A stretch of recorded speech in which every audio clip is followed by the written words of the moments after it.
Hey,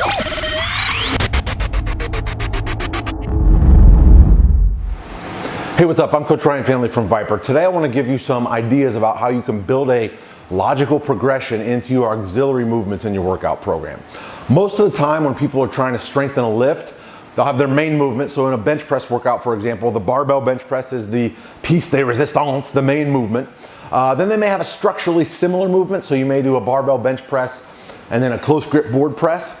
And those exercises are typically, at least in a smart strength athlete's plan, are going to be mapped out over the long-term periodization plan. They're going to have an idea what they need to do sets-wise, reps-wise, load-wise, and rest interval-wise every time they step into the gym for that period of time. Then comes the auxiliary work. These are the things that get some volume to the muscles involved in the lift, but aren't directly driving that main lift. So those are things in a bench press workout. You may be looking at a one-arm dumbbell row, dumbbell bench press, some tricep extensions. Most people that I see have a really good plan for their main movement and their structurally similar movements, but then it kind of is just randomness when it gets to their auxiliary movement. No real planning for sets, reps, load. They just kind of get in and get some work done. Before I go any further, I should mention it is very, very possible to get extremely, extremely strong and large with randomized auxiliary movements. A lot of people do it and do it well. However, I think you can get even further and even better results with a little bit of logical planning.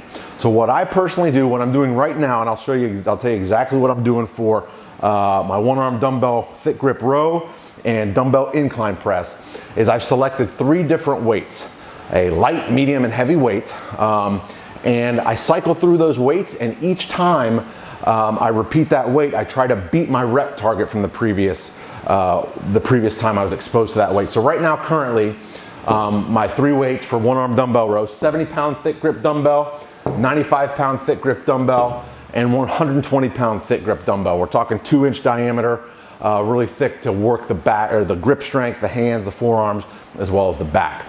Now, how you lay these out depends on if you're a beginner, intermediate, or advanced. A beginner, and this is an example of how this could look over the course of 9 workouts. A beginner, I prefer a linear method. So 70 pounds, 70 pounds, 70 pounds for 3 workouts in a row, then jumping up to the 95-pound dumbbell for 3 workouts in a row, and then finally finishing off with the 120-pound dumbbell for 3 workouts in a row. In fact, odds are good if you're a true beginner, you can keep that 70 and add reps every single workout for the entire 9 weeks, maybe even 12, 15 weeks. Okay, I don't want to move to the next weight until you've stopped making progress at a given weight, okay? So when I first started this method, I went straight linear with it, okay? I went back to a beginner progression. Even though I've been training for years, I started with the 70, build up till I couldn't build reps anymore, then went to the 95, then went to the 120. Once that got stale, I used a more compressed linear variation. This is where the intermediate comes in.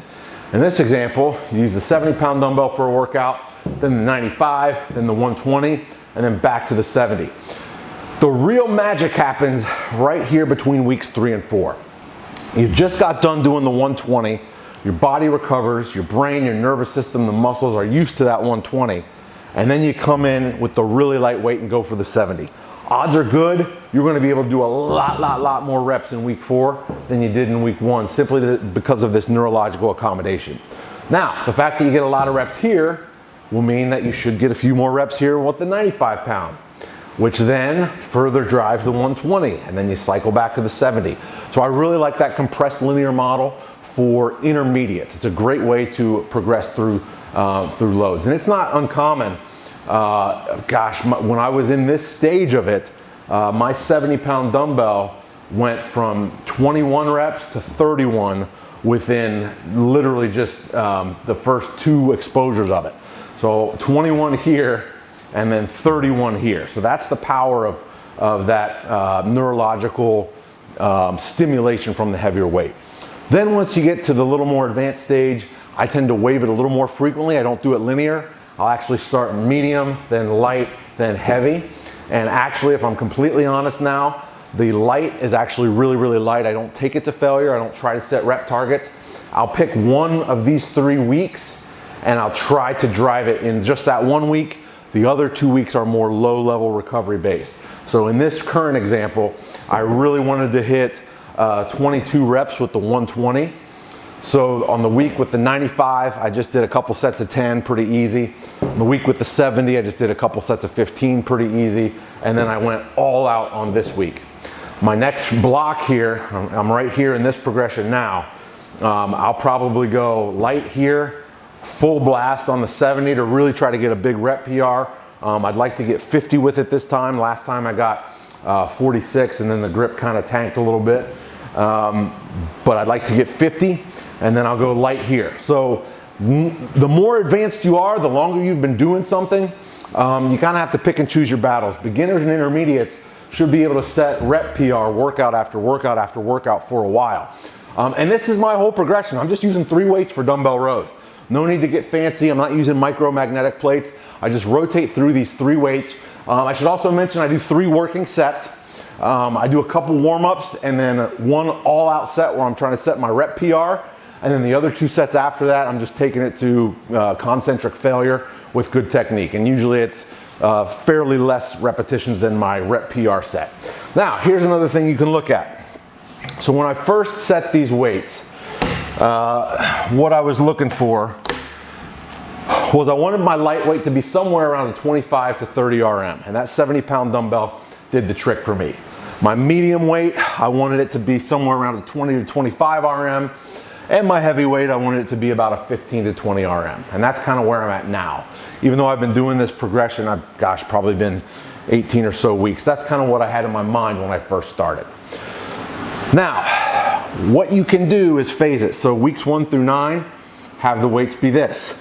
Weeks 10 through 18, you can actually make the weights heavier.